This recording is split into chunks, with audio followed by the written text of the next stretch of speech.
So Boostergrams will be a reality for many more apps very soon. Welcome to Podland, the last word in podcasting news. It's Thursday, the 28th of July, 2022. I'm James Cridland, the editor of podnews.net. And I'm Sam Sethi, the MD of River Radio, the podcast first radio station. And coming up, Alberto Bertella from RSS.com. Podland is sponsored by Buzzsprout, podcast hosting made easy. Last week, a huge amount of people started a podcast with Buzzsprout. I forgot to look it up. And now there's Buzzsprout ads to grow your podcast wherever it's hosted. And we're also sponsored by Squadcast, the remote recording tool that creators love. Squadcast has just launched version 5 with new features and a new look. And over 4,000 hours of high-quality audio was remotely recorded using Squadcast last week. Podland is where James and I review this week's top podcasting stories covered on Pod News. Podland supports both transcripts and chapters, but if your app doesn't, grab a new podcast app from podnews.net/new podcast apps. Indeed, and you'll also find all the links to stories in our show notes, previous shows and interviews at podland.news, and daily podcast news at podnews.net. So, the first story up is a follow-on story from last week, James.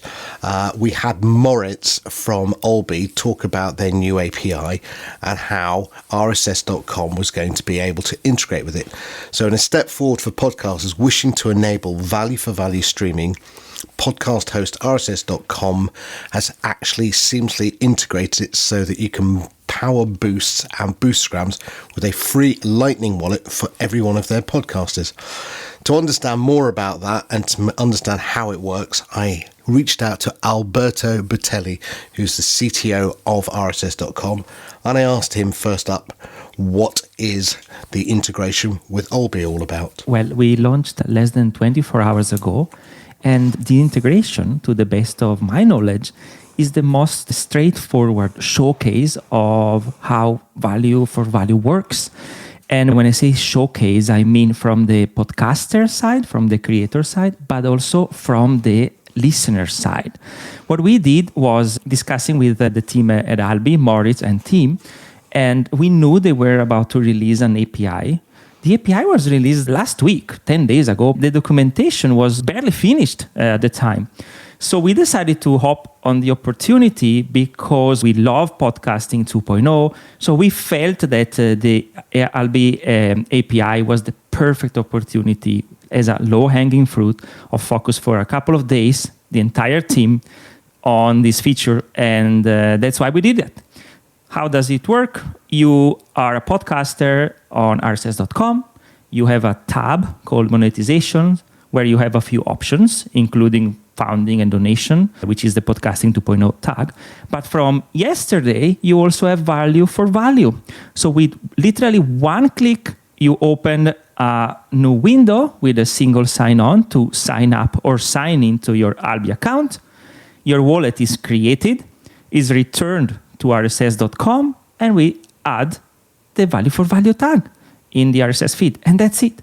Really, it's simple, but possibly this was what we were missing in the space, a very straightforward, easy implementation to allow creators to literally start value for value in their podcast in 2 or 3 clicks.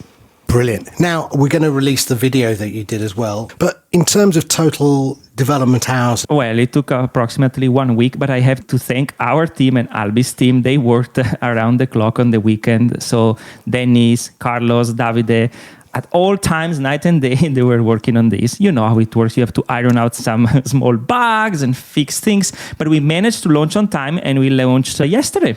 Okay, so now that you've got version 1.0 out the way and you now have made that simple enough for people to implement, what else do you think down the roadmap will you do? So splits and more advanced features are part of the roadmap. But what we really wanted with this release was putting it out there, like democratize it. That was the idea. Then the roadmap is so crowded with features, and it's not a matter of what to do, but when to do what.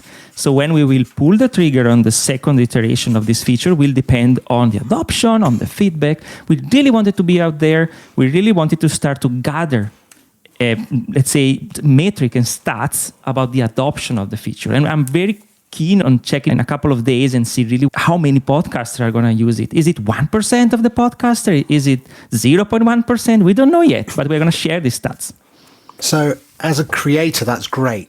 As an app developer, how could I build in the RSS.com wallet capability? So from start to finish, so if I was using Fountain, for example, and I didn't want to use the Fountain wallet, hopefully Oscar can enable it so that they can use the RSS.com wallet. So I've got one wallet with one host. I love this question because the beauty of the RSS feed and the value tag is that they work out of the box if they use the standard syntax in the namespace of Podcasting 2.0. So Fountain works out of the box with this integration. And that's why we used Fountain as an example of app supporting the value tag. And we showed the end-to-end process. We create a podcast, upload an episode, activate the wallet, and then we go on Fountain and we just send a boostergram. It's great when you see the entire process. Especially, Sam, if you think about 1 year ago, I remember the state of the art 1 year ago where we did have all the ingredients and it was not very hard. It was okay, but you needed to go to Telegram, you need to create a wallet, you needed to put it in the RSS feed. So it was okay for people in the industry or very curious podcasters. Now it's democratized. Now it is ready for mass adoption, and that's what we wanted to launch. So it works with Fountain. I spoke yesterday, I was chatting with Mitch from Podverse, which is another app we really love.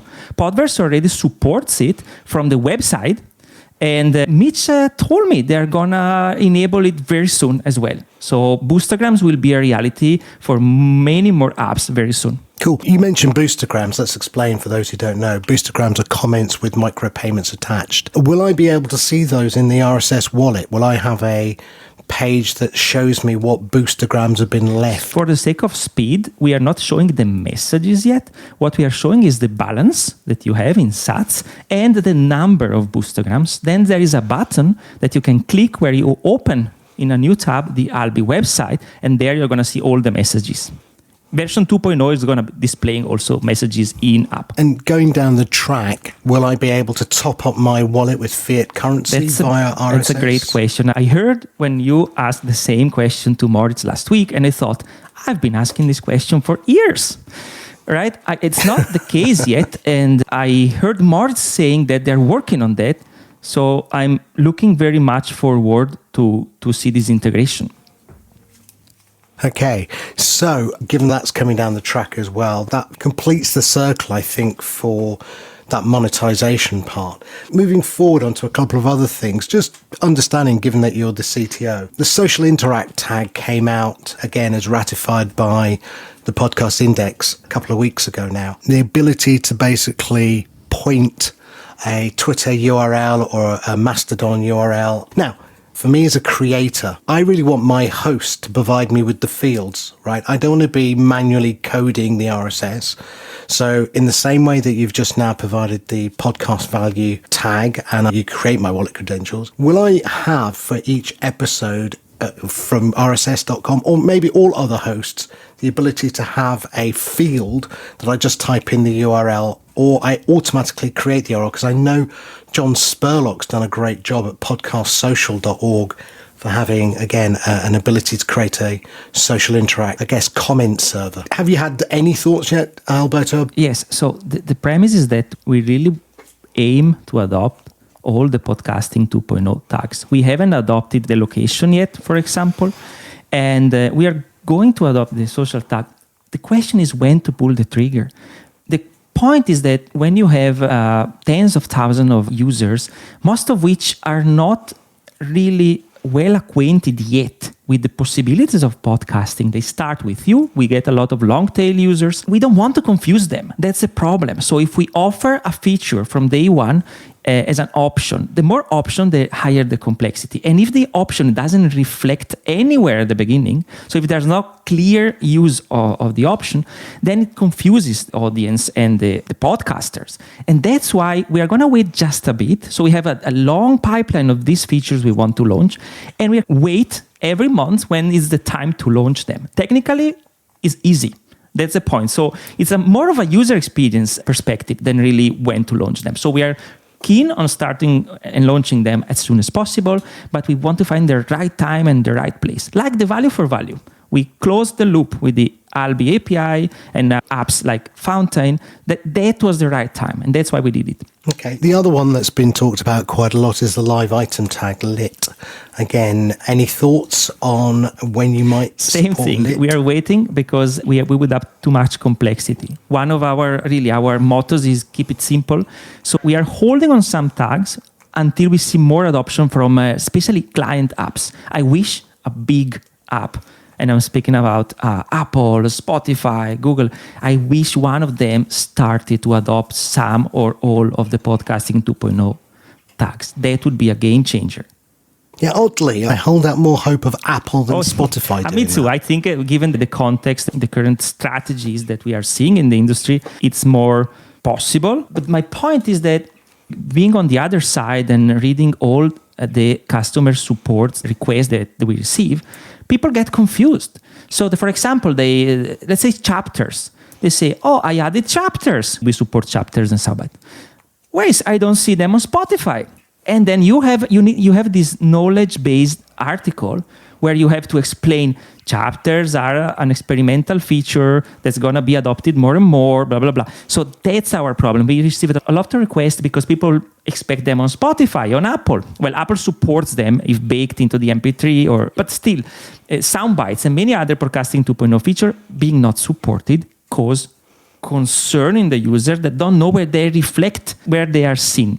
Yeah, demand and supply. The two are not there yet. Okay, moving on from looking at some of those 2.0 extreme edge tags or some of those new podcast tags. On to another subject. Recently, there has been, let's say over the last 4 or 5 months, a little bit of a backlash towards Acast from people in the industry, namely Transistor and Buzzsprout, maybe yourselves even, with Acast spamming your clients with move to us, by taking fundamentally the email from the RSS feed and sending that out. Now, you, me, Ted and James and a few other people, Ben, we all had the pleasure of sitting down over a beer in LA at Podcast Movement.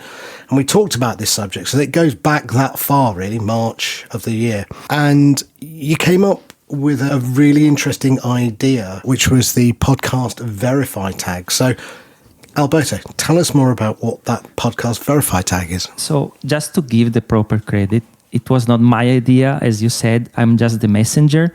We had this conversation in LA last March. But what I did when I went back home, I thought, let's capture this to not forget. And that's why I put in a proposal in the Podcasting 2.0 GitHub. Prior to my proposal, we had James Cridland writing a proposal, which was very thoughtful. He proposes a token that is given by the podcast host as opposed to the email address. That's a great proposal. The only drawback there is that it's a bit more complex than having something in the RSS feed without having this handshake with the host. So the idea that came up, and it's the podcast verify tag, it could be the podcast verify tag 1.0 before starting with the handshake 2.0. Podcast verify means we could have tokens or long strings in the RSS feed that allow you to verify the ownership of a feed instead of an email address. Now, if you think about domain names, that has been the status quo for decades, right? If you want to verify you own a domain name, in many cases, they ask you to edit the domain records, for example, the TXT record, and add a certain string. And that's how you verify. That's as simple as that. For me, it's the first step just because, again, it is simple. If I think about a system like a feed generator, a service you have in a podcast hosting company, changing this aspect of the feed, it's really a few lines of code. It's a couple of days with tests, right? Instead, if you wanted to have the handshake, you would need also the support from the apps. They need to show a web view, an iframe, and that gets a bit more complicated. So it would be great if we could just switch to a string instead of an email as phase one. Yeah, and again, I think one of the kickbacks or pushbacks from it was this might be too complex, I think was one of the threads I saw. But again, if you go to Google to verify in your webmaster tools, you have to take the TXT string that they provide and add it in the metadata of the website. Now, if you can't do that, then probably you're not the right person, but there's always a developer who could do that. Now, I think, there could be a very simple way that you go to your user account in rss.com. Here's the string, cut and paste, go into here, plug it in, job done. Would this address the problem? Would we then be able to remove the email out of the RSS feed or hide it, or, even surprise, surprise, Acast actually do hide it, they mask it. Would that fix the problem? It would address the problem, but to fix it, we would need adoption. As per our conversation before, we need Apple to say, you know what? We are going to use the token as well. So Apple is going to give the token to the podcaster that claims their podcast, and we are going to insert it in the RSS feed so Apple can read it. So only with adoption from major podcast directories and podcast players, then we would solve the problems. If we had someone like Spotify or Google requiring the email address, then the problem would be addressed but not solved. So it's all about adoption. So I think, Dave Jones, Adam Curry, if you're listening, this is your second pimp. This is a podcast proposal of the podcast verify tag. I don't know if you listened to the Podcast Index show last weekend, Alberto, but Dave's come up with an acronym called PIMP for every time we need to propose a extension to the RSS. So I'm putting this forward to the board that the podcast verify tag is the second PIMP. It's a good plan. Hopefully they will discuss it in the next board meeting. We're going to send them a lot of boostergrams if they do so. Yes. Exactly. Now, given that you've been innovating and you've been, developing all the extensions, how is RSS.com doing? What's the plans for the company itself? Let's just have a little look at outside of the tech field. What's RSS's plans? So there are two main goals at the moment. One is continuing to add new features for our podcasters, and especially we are focusing on monetization this year. So we are going to introduce dynamic ad insertion. We already put a teaser in our monetization section. Some people don't like dynamic ad insertion, but it's also a reliable way for creators to test and see if it works for them. So we don't see why not at the moment. And also we have so many features that we are going to announce in the next months, which is almost overwhelming for us and the team when we think about all that we need to do. The first feature absolutely is the Apple delegated delivery. We committed to release this fall. We are on track and we cannot wait to really test it in the wild. That's great. Tell me more what that is. I mean, Apple announced it and you were announced as one of the partners, but what does that mean in English? Well, two things. First, we will be able to distribute on behalf of the podcaster a show. So we will skip a few steps and we will make it simpler. This way, the companies that work with Apple closely on these, we will be lucky enough so that they can have a toggle where they can send the podcast to Apple instead of having this manual process with Podcast Connect, which is great. We are very excited for that. But another very exciting aspect of this, the delegated delivery, is that podcasters through rss.com will be able to have a subscription-only podcast or a freemium podcast on Apple Podcast exclusive through our interface. And the business model there can be different and depends on the creator. One example is freemium podcasts. So you could have a show which is exclusive to Apple for a month, and after a month, you would have the episode released in the public RSS feed. We find this very intriguing. It fits perfectly with our strategy of offering to our users monetization's opportunity to grow their show. So we are very excited for that. Brilliant. Well, when did you say that might come out? So it's this fall. It depends on a number of iterations, but of course, fall is, let's say early fall starts the 21st of September, I guess, until December. I would say early fall. That's estimated time. Okay. I won't hold you to it, but I'll get you back on to tell me more about it. The last area that I'm really interested in, it's something that a lot of chatter in the podosphere about it. YouTube getting into video, and would RSS.com provide, through the medium tag, the opportunity to not have just audio, but video? So I heard this question several times, and some people seem reluctant to answer. I'm going to be frank and honest. We can activate and enable video podcasting today, possibly with a pull request, meaning in 1 hour, we can have it online. Maybe more, maybe I'm exaggerating, but half a day. The problem is bandwidth costs. Yeah. That's the whole problem. So bandwidth is one of the biggest expense for a podcast hosting company. And the moment you play videos, the problem is exponential, right? So to the point where it's very hard to offer a product which is profitable. So I guess that's one of the main reasons. And this is also why we're experimenting at RSS.com. We do some R&D. For example, we have the biggest node of IPFS podcasting. We've been chatting several times with Cameron. It's an intriguing project. It's very interesting. Viability at scale, it's still unclear, meaning that the costs and how many people will volunteer. But so we created this node. We created it in Milan to cover Europe. And we host more than 6,000 episodes right now. I guess it's the biggest one of the entire network. So if we had some system like IPFS, we would reduce bandwidth cost, maybe for free users at least, and it would help enormously the adoption, I would say. So IPFS is the Internet File System. Correct. Which is It's a distributed file system, and it's hosted in people's computer or machines that volunteer. No, I mean, it's interesting because my last question to you, Alberto, is a very odd one. I was talking to my daughter about, Spotify and podcasting, and she's 22. She's a typical millennial. And I said, would you ever consider using something like Fountain, or would you ever consider using Podverse or any of the other great podcasting apps? And she said, no. And I said, why? She said, well, my music and my podcasting is in one place. I can switch between the two really quickly. Now, I know Adam's really keen, given his background in music, to also see music included as part of the podcasting landscape. Maybe one of the barriers to adoption in using other apps from the mass market and switching from Spotify and or Apple is the fact that there's no music within these podcasting apps.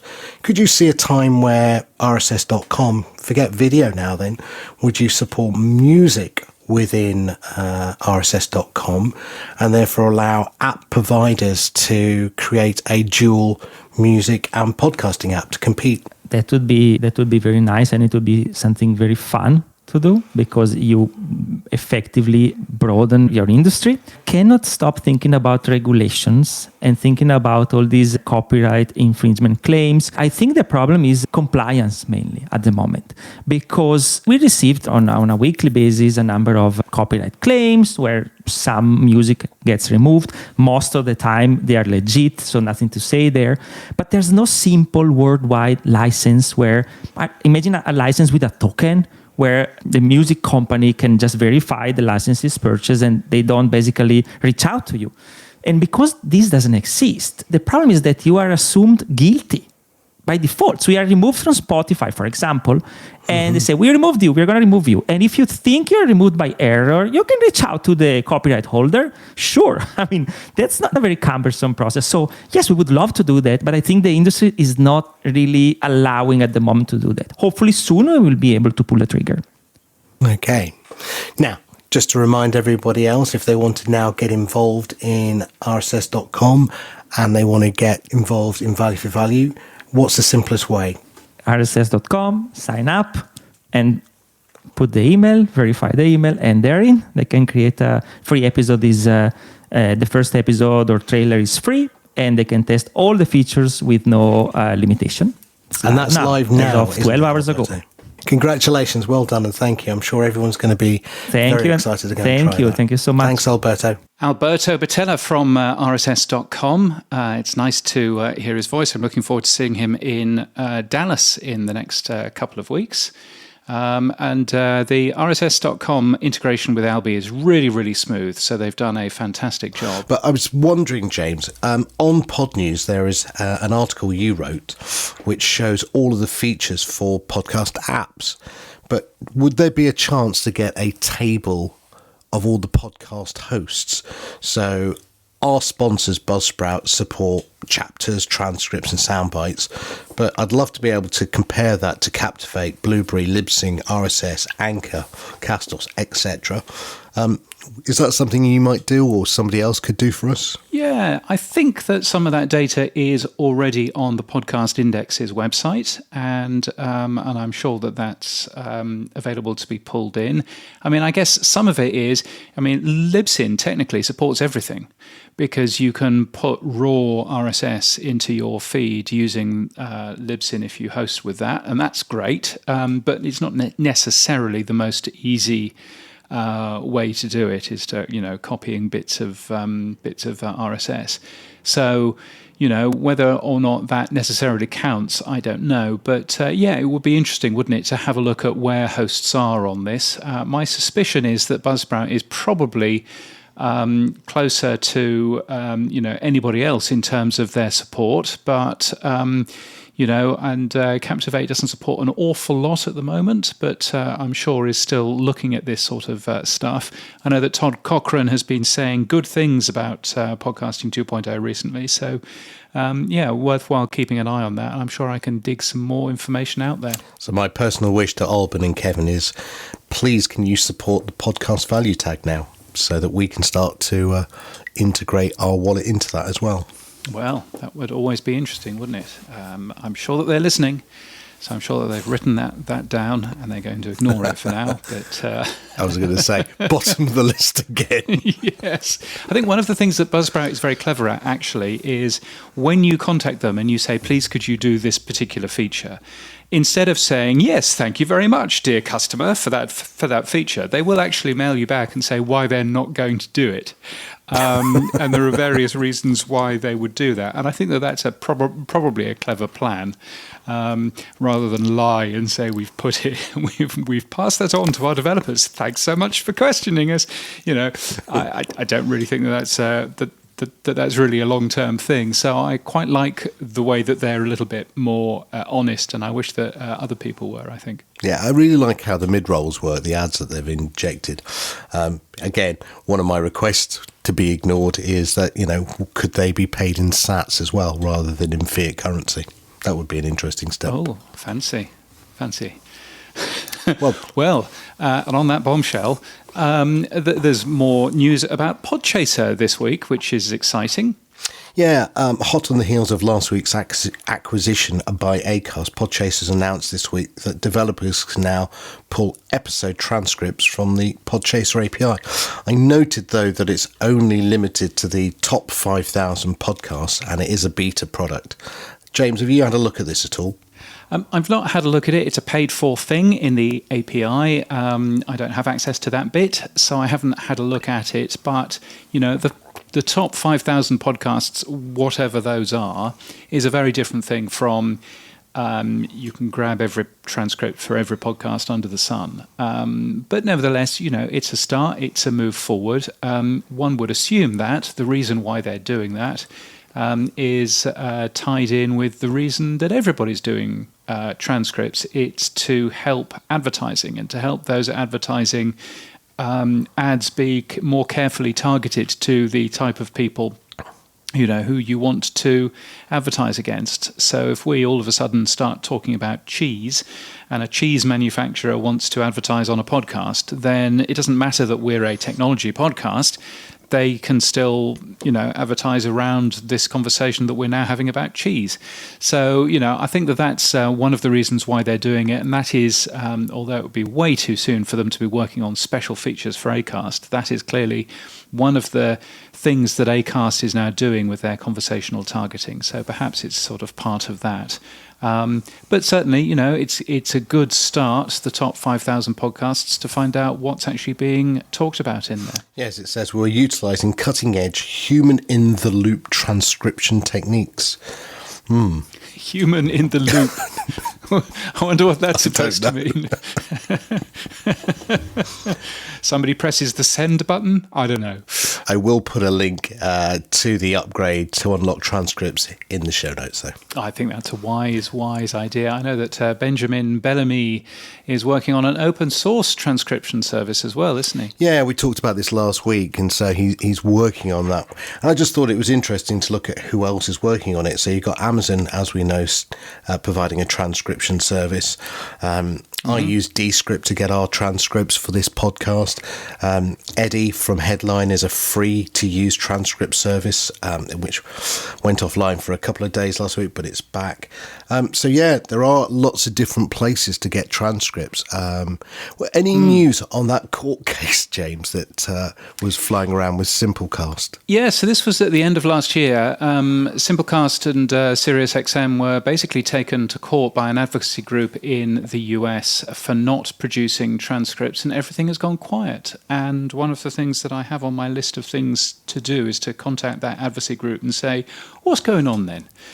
Because I think it would be interesting to find out what is going on. I don't understand why people like Apple or indeed Spotify aren't using the transcript tag that already exists in the new podcast namespace. I think it would be a great step forward were they to do that. I think it would be good for accessibility and various other things, and brand safety, apart from anything else.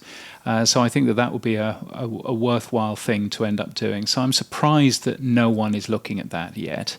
And perhaps it needs a little bit more hard work putting into how many people actually have transcripts out there. Are the transcripts any good? What type of transcripts? Because obviously there are different types of transcripts available as well. So grabbing that sort of information, perhaps that will help convince the Apples and the Spotifys of this world. But yeah, who knows? Now, we also mentioned briefly that the podcast index is starting to include description. So I think, did you manage to download that data dump from Podcast Index and look at it at all, James? I did, and I discovered some numbers. Do you want some numbers? Oh, I always love numbers. Yeah, numbers are always good. So there's about 4 million podcasts in the Podcast Index. 369,000 of those have no description at all, zero description. I went through the entire index and pulled out the average description length, which ends up being around 22 characters. That's where most of them clump. So hardly any information there. Only 44,000 podcasts have a long description of more than 1,000 characters. Now, while Apple Podcasts doesn't search your podcast description field, virtually everybody else, Spotify, Overcast, Google, does.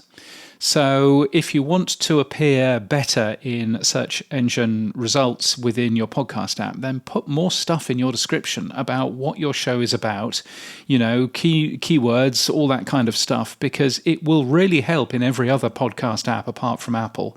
And one would assume at some point that Apple, although Apple's search is pretty good, one would assume that at some point Apple will use that too. And I found it really strange that so many podcasts haven't even bothered with any description, let alone more than 22 characters of it. Moving on. Good morning, podcasting. That's all I will say. Have you turned into Tanner Campbell? Oh, the world's worst impression of Robin Williams. Oh, it was Robin Williams. That's what you were doing, was it? Yeah, okay, Good Morning Vietnam. Yeah.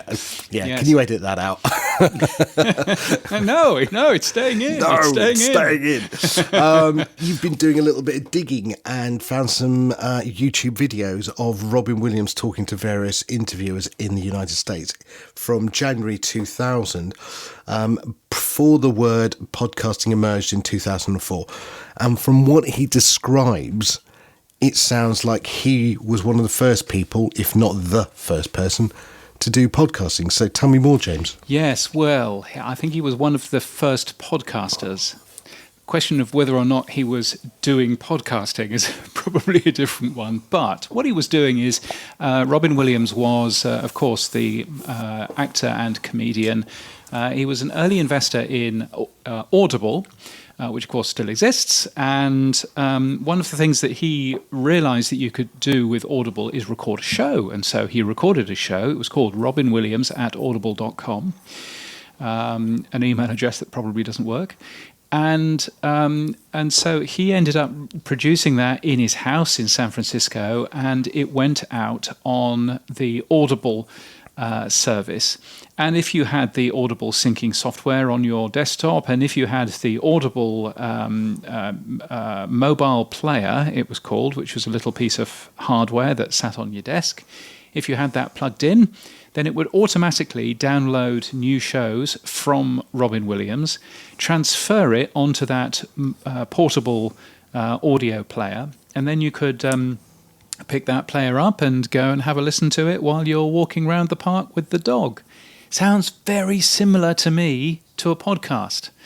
And the fact that he was recording it in his house and basically inviting his showbiz pals to come and be interviewed, to me, that's kind of a podcast.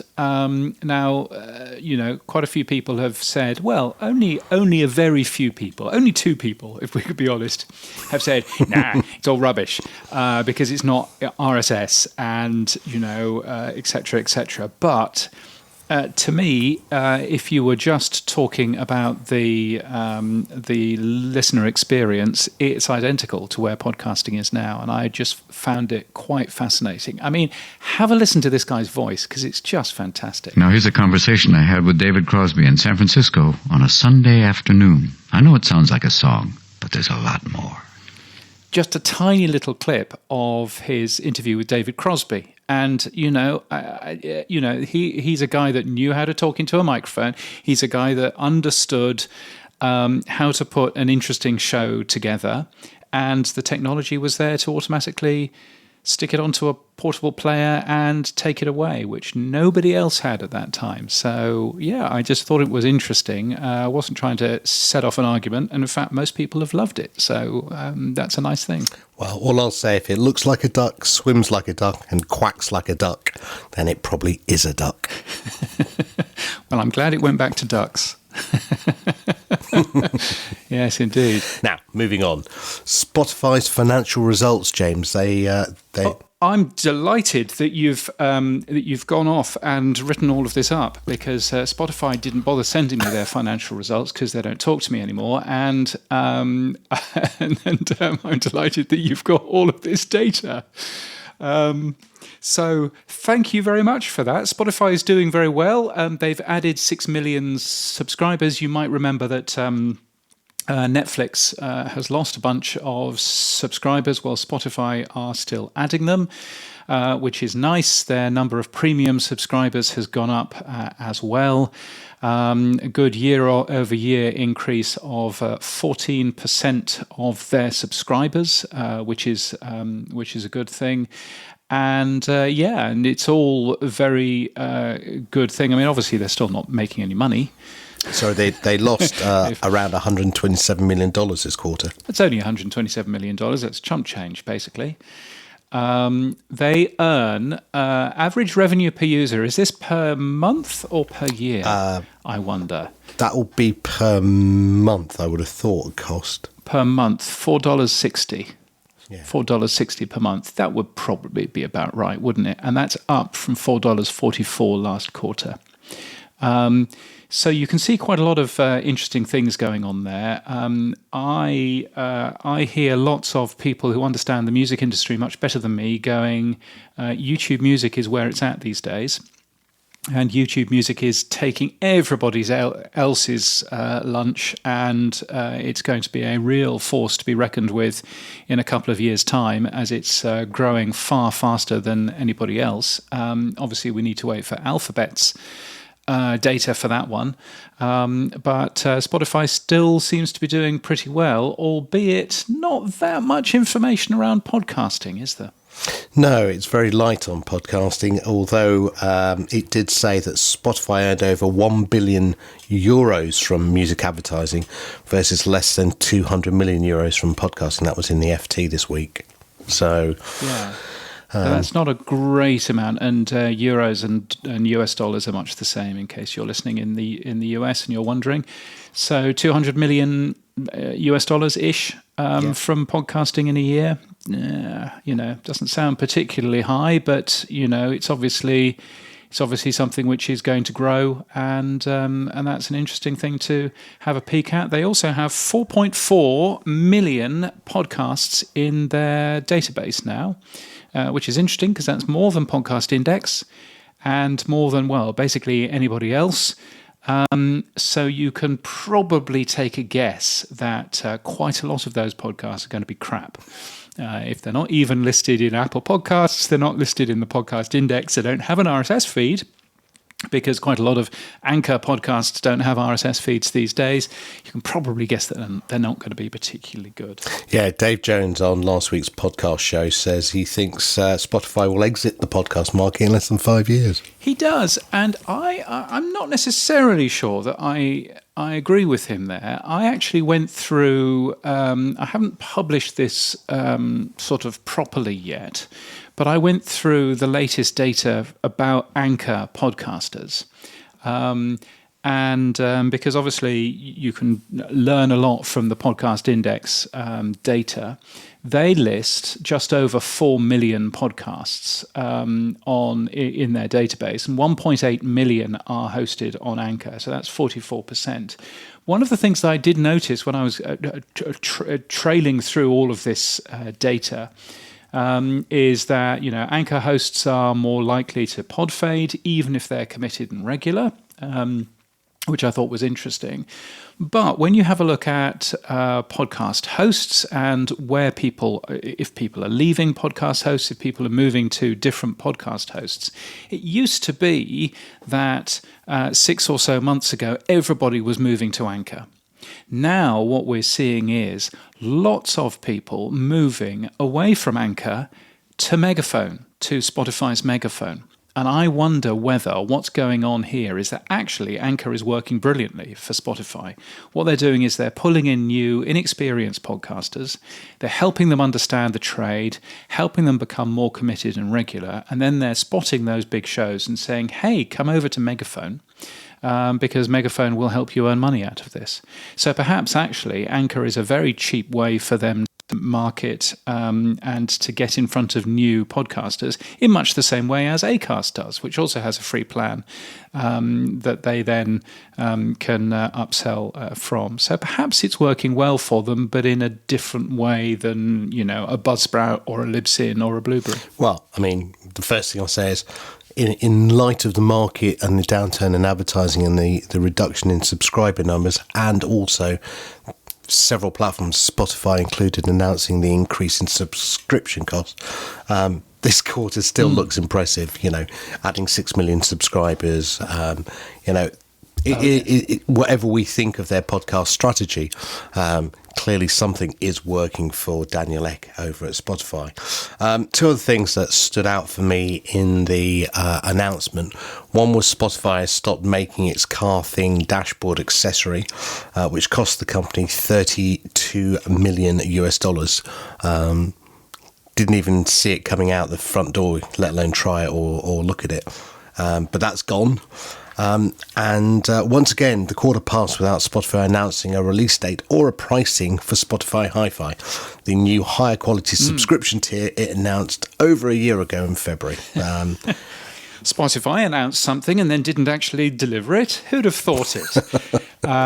Yes, no, absolutely. They've still not done that. I have to say, I think that Car Thing was a really good and brave idea. It was a very nice sort of, colour screen thing which fitted in your car and everything else. Had they talked to anybody in Europe, where Europe, of course, has gone through a big move on FM radio, moving over to DAB, what anyone in Europe would have told them is that car adapters never work.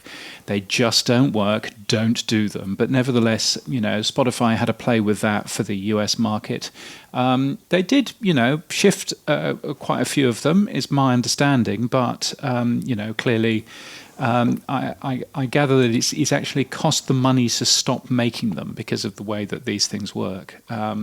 I would happily have a Car Thing just to play around with it. That would be quite fun. But yes, I wouldn't necessarily have one in the car. And if you've got Apple CarPlay or if you've got Android Auto, then why on earth would you have this thing? But still, there we go. You have always been talking about Netflix buying Spotify. Netflix is not having a good time of it. Spotify seems to be having a good time of it. Are Spotify buying Netflix? It may well be. I mean, Netflix has seen a 62% decrease in its share price up to now. And if you look at some of the announcements they made recently, 1 million users per month have been leaving Netflix. And if they bring out this new feature that they're trying to do, which is to prevent people sharing their username and password, I can see those numbers dropping. And strangely, and the weirdest one of all, and it's a totally left field, Microsoft are going to be providing the advertising for the new Netflix adverts. Yes, which is very strange. I don't really understand why they need Microsoft in the picture at all there. Well, there we are. Well, so my prediction is still that Spotflix is coming to a market near you soon. Yes, that would be an excellent title. Now, James, I wanted to ask you a question. What are ULIDs? Because the IAB put out a report last week that Brian Barletta was very critical of, and also Adam Curry and Dave Jones, to be fair. It was a report that they're worried about what's going to be happening with downloads. But you had been talking about in the past ULIDs, certainly Dan Benjamin and Dave Jones have been talking about it, but I can't remember what ULIDs are, so could you help me? Yeah, I mean, so the concern that the IAB have, and I don't know whether Brian Barletta has been critical of it because he's one of the authors of it apparently, but the concerns that the IAB have is that what with Apple Private Relay and VPNs and all of that stuff coming up, it is entirely possible that podcast hosts won't be able to count how many downloads a podcast has had anymore. And that is a worry, or indeed a concern.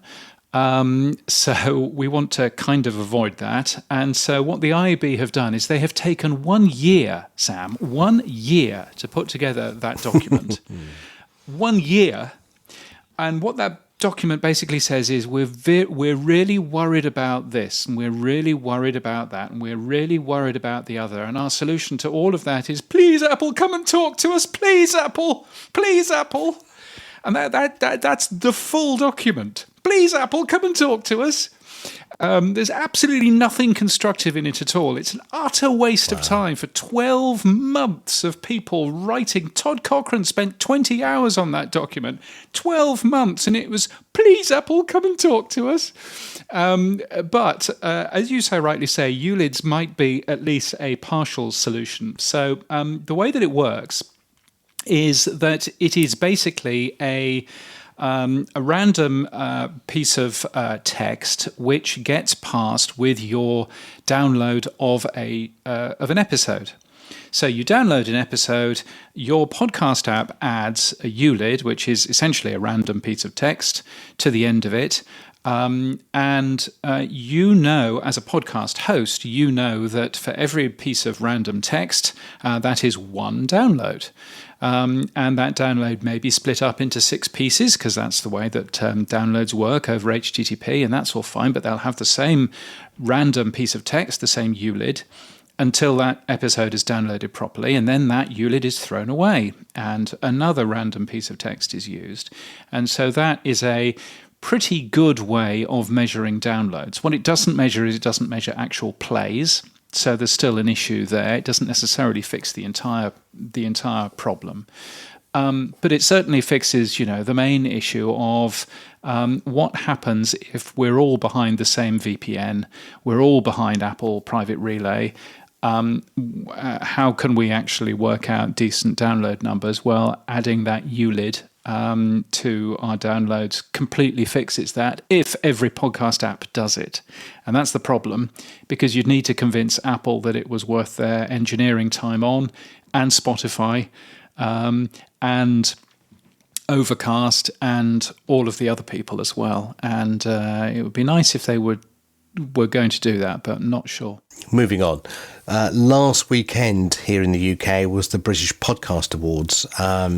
The ceremony took place in a very balmy Kennington Park. I did go along to it. It was amazingly well done by Matt and all the team around it. Matt and Matt. Podcast of the year was Dear Daughter from the BBC World Service, a show hosted by Namulta Combo, the Kenyan winner of the BBC World Service International Podcast Competition, which you covered last year, James. And also, in our show notes, we will have a full list of winners. But you've gone one stage further because you've also added who hosts them as well, haven't you? Yes, I added the podcast hosts because the script that I wrote automatically adds that anyway. So if you run a podcast host and you haven't promoted and congratulated the people who have won the British Podcast Awards, which is a big, big awards, then you should probably do that and go and have a look at the full list of the winners. There's a video and everything else. I really loved the way that the BBC folks, when they bounded on stage to get Podcast of the Year, then John from BBC World Service jumped up on stage holding his mobile phone, and I was there thinking, what are you doing? What on earth are you doing? And it turned out that he had Namulanta Combo, who is the host of the podcast in Kenya, on the phone so that she could actually hear that she ended up winning the award. So that was a good little sort of moment in the middle of that. It looked like a fantastic event. So and it was all in a tent, wasn't it? Massive tent, yeah. But it was like a spaceship. Actually, it was very well shaped and open size. It was very well done. Yeah, yes, brilliant. How many people asked you for your autograph? None. No, totally. Are you the Asian Tech of the Year, Sam Sethi? Is that what they did? No, the biggest question I got asked all day, James, was, where's James? Oh, really? Where's James? That's all I ever got asked, yeah. Everyone didn't want me. They wanted you. They Nobody just asked wanted where you. I was. Right, let's move on to some quick news and some very quick news. Good news from Edison Research. If you remember, the Infinite Dial went down a bit and it was all a bit sad at Podcast Movement Evolutions in LA. The good news is that the figures appear to be sizably going back up again now, particularly with younger audiences from the same data. Gabriel Soto from Edison Research will be at Podcast Movement, and I'm looking forward to seeing him and meeting him because I haven't met him yet. So that should be good. The global podcast market was worth $13.7 billion US in 2021. Was it? This is a report that costs a lot of money, so I'm just going to read the end of that title, and it could be worth $153 billion by 2030. Will it? Says a new $4,500 report from the Indian research company Acumen. Yes, you're not convinced then, James? I'm not quite sure what the global podcast market actually is. I'm assuming that it means everything from podcast hosting companies to podcast equipment companies to advertising and everything else. $13.7 billion US last year. Yeah, maybe. There's a lot of reliance on a survey that was done by IVM Podcasts. Now, IVM Podcasts, if you don't know, are an Indian podcast company. I'm not sure that they do anything outside of India. If they've really only been asking people in India about their podcast habits, then I'm not sure that you can necessarily roll that out and have a look at the entire global podcast market. I mean, there's one thing. There's a little graphic on their website, and one of the things holding podcasting back apparently is slow internet access. What? I'm sorry, slow internet access? No one is talking about podcasting being suffering because of slow internet access. No internet access, maybe. Expensive internet access, absolutely. Slow internet access? Really? Is that a thing?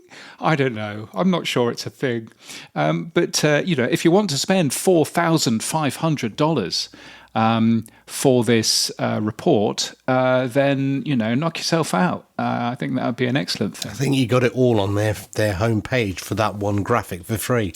Can't imagine what else the other $4,500 is going to give me, but there you go. Yeah. Now, the popular podcast Shagged, Married, Annoyed has launched bonus content and exclusive benefits for fans with Acast Plus. Potentially, there are two tiers. One will be £3 a month, and the other £3.50 a month, or three $4.60 a month and $4.20 a month, depending on which country you're in. I don't quite understand this. Having spoken to Russ last week, he was sort of saying that subscriptions is sort of like a little add-on, maybe, nothing major.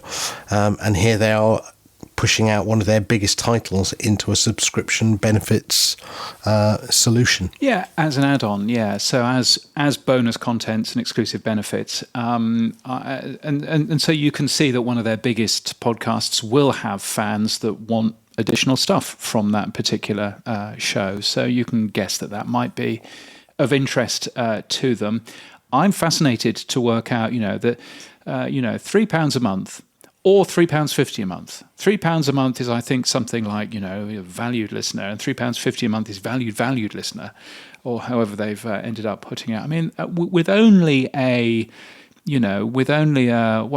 50 pence, 60 cent difference, it's not massive to get all of the additional stuff. And perhaps that's what they're doing. Perhaps they're testing a little bit of pricing there and going, will people pay £3 or will most people just upweight to £3.50 because then they get more stuff? I don't know, but I thought that was interesting to end up seeing, certainly. Maybe we should have a special on our Apple Podcasts subscription channel of all the bits that we edited out of this week's show, Sam. Maybe that would be a plan. I don't know. Spotify is paying for murals for its latest podcast to appear in some of the largest German cities. Again, that's a pretty permanent bit of advertising there, James. It is. It's some sort of nicely permanent stuff. It's very, very visual, so it's good to see Spotify, really pushing some of their bigger shows. Also going on in that country, a company called Podmon and podcast.de. They're very keen to show off their magic monitoring technology to work out when people are talking about certain things. So they ended up, just a little bit of a gimmick, they ended up monitoring 57,000 German language podcast episodes to discover how healthy the country's podcasters are. And it turns out that most of the German language podcasters are very tired. So here's hoping they get a lot of sleep. That would be a good thing. If only I knew any German at all, I would be able to, yes. The only German I know is Achtung and Schnell. That's about as far as it goes. Yeah, I know a little bit more, but none of that's publishable. Right. Moving around in Podland, we've gone from Italy to Germany. Let's go to Holland. The Dutch public broadcaster NPO has shared with you, James, the results of some research they did on podcast artwork. What was the results? Yeah, so they did its proper research. They worked with GfK, which is a big research company. They asked more than 1,000 people about podcast artwork, and they discovered that most people want to see the title of the show in podcast artwork. They find that helpful. They also find it helpful to have an image of the host, so pictures of you and me, as we indeed have, in our artwork. And thirdly, that a publisher logo on thumbnails is preferable to most people. Most people appreciate that. And you can well see, actually, if you are a public broadcaster, you can well see that there is a benefit of slapping the NPO logo or the NPR logo or the BBC logo onto a podcast thumbnail, because it kind of acts as a bit of quality there, or at least it helps people understand what you might get. So some really good research from somebody in the Netherlands at NPO with an unpronounceable name, which I'm not even going to try. But I've linked in case you want to learn a little bit more and perhaps share some of your own research with him. You'll find that in the show notes. Moving on in Podland, the Irish Podcast Awards has announced the inaugural list of nominees. The winners will be announced on September the 16th in Dublin.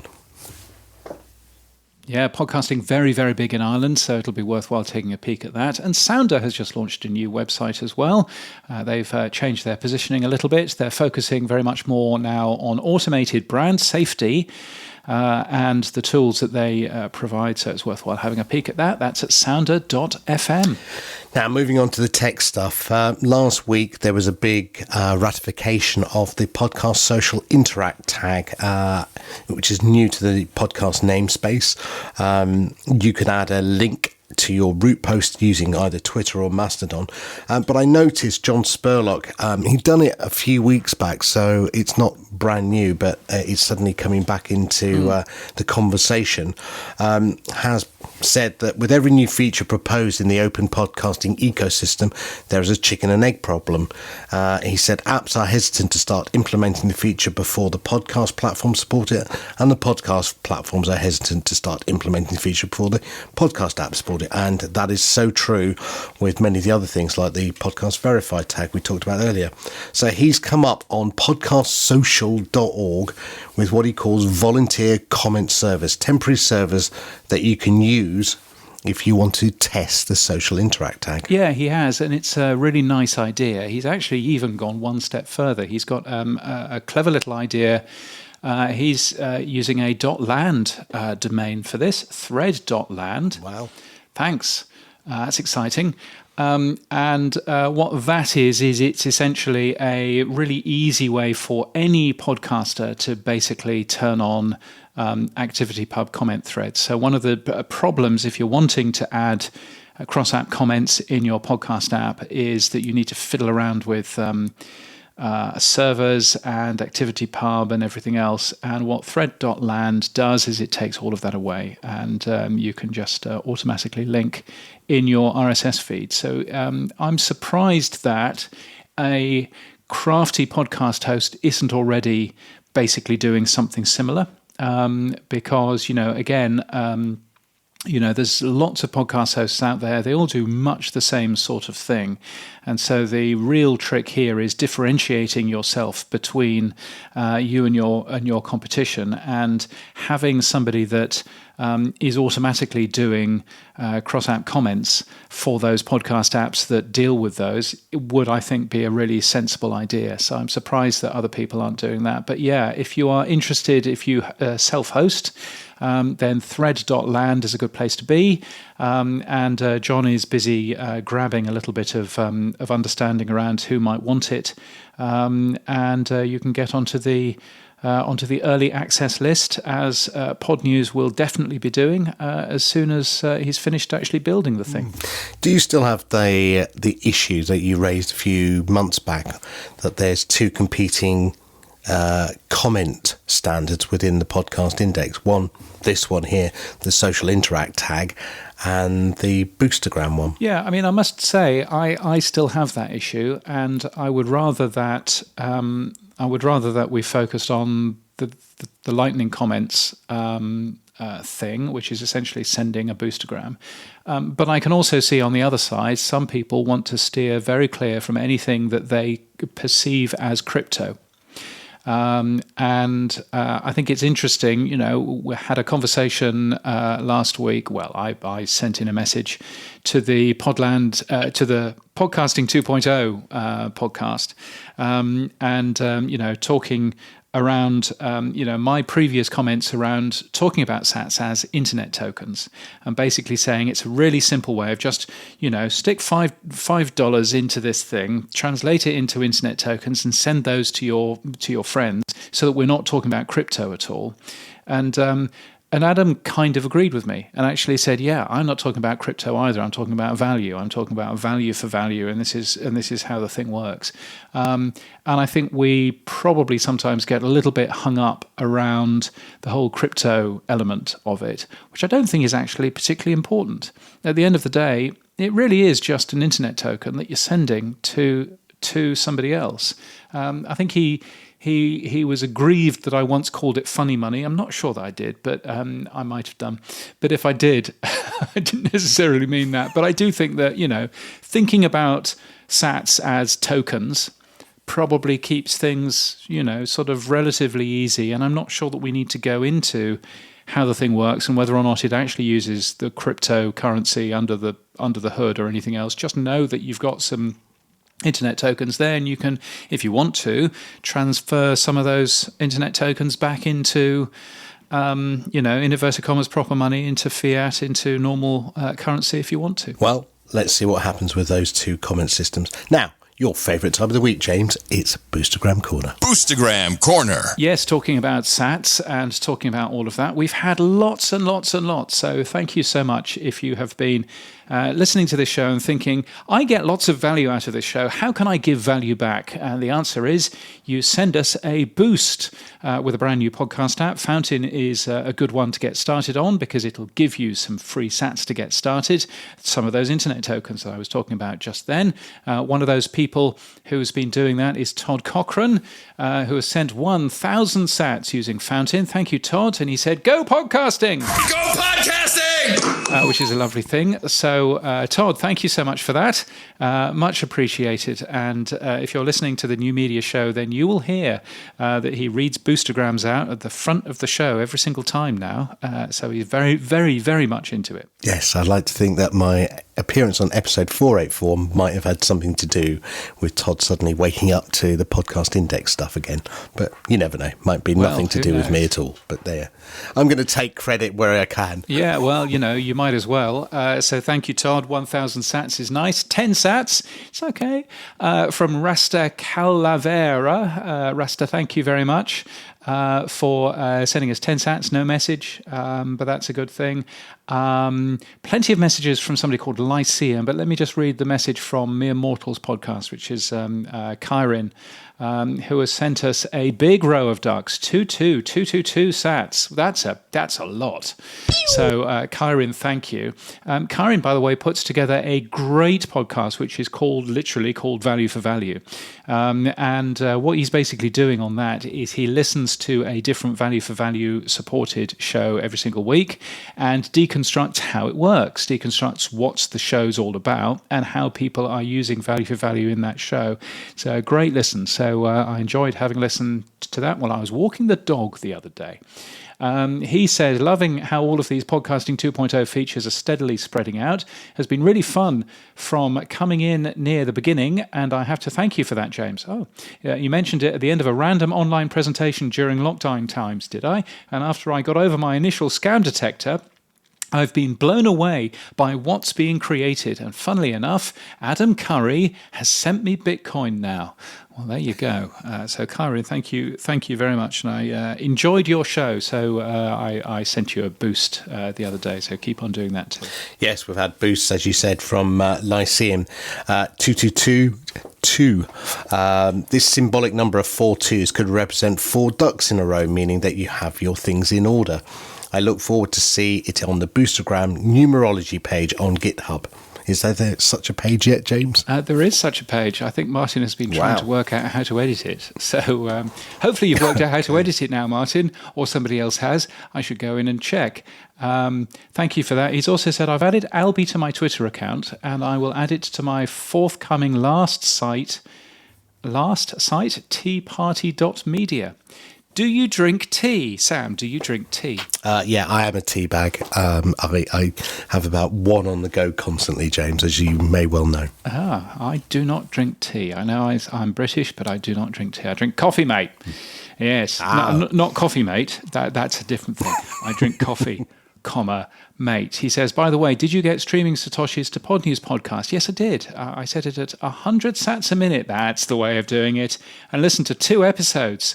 He says, I can't see it on my Fountain app. Yes, I believe that I did. Streaming sats per episode is a good thing, and that's, of course, where I fail on Pod News because I try and keep it as short as possible, so therefore I don't get an awful lot in. But still, worthwhile doing. So thank you for that. And he finally says, thanks for asking the question about the Podcasting 2.0 initiative. I must have answered that, so that's nice. How do you reckon that you pronounce this next one? Boomy. Boomy, B-U-M-I. Yeah. I thought it was bummy. No. Okay. 5,000 sats from Boomy then, using, what's that app? Podverse. Podverse, is it? Yes, thank you. Yeah, you should play Benjamin Bellamy's game, spot the logo. Yes, indeed. Yes, I should do more of that, the podcast font quiz. Thank you, Boomy, for that. Thank you, 50 Sats from Bisaya Podcast.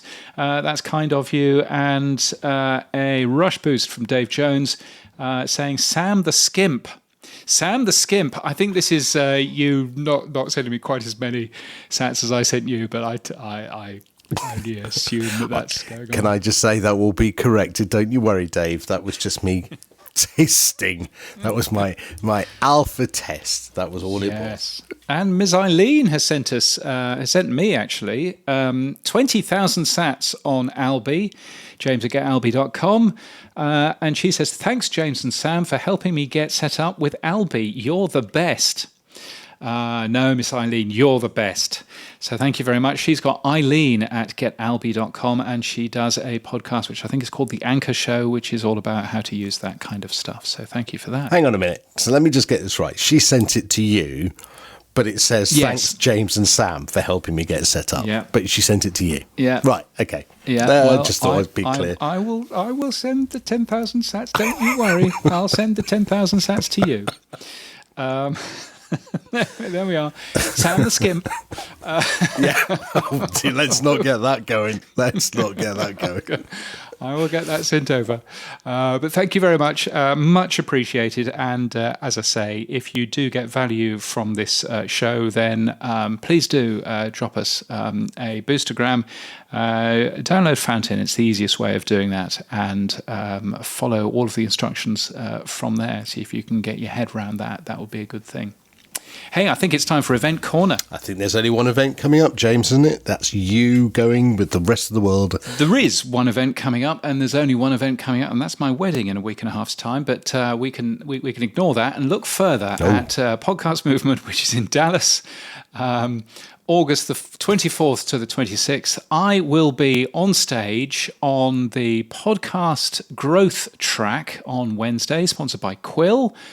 And they are talking about industry experts on the best tactics to help your podcast stand out in a crowded marketplace. Let's hope that nobody asks how many downloads this show gets, because that would be a good thing.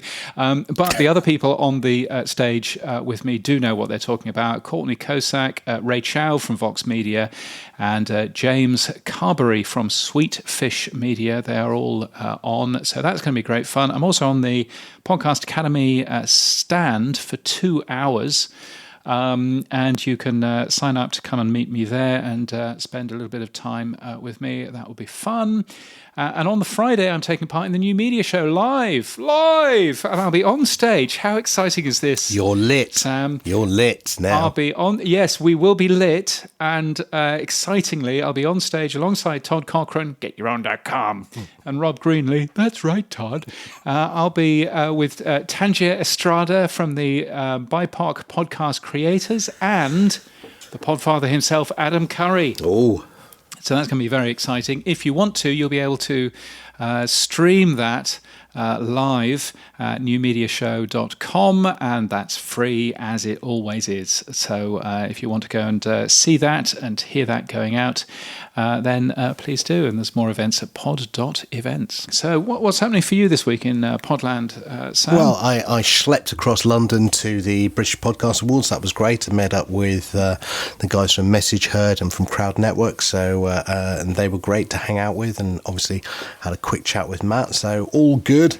So James, what's happened for you in Podland this week? Apart from a few Twitter spats, you've also been writing. I don't know when you find the time, but you've been writing about privacy. Yes, I'm just not necessarily Twitter spats.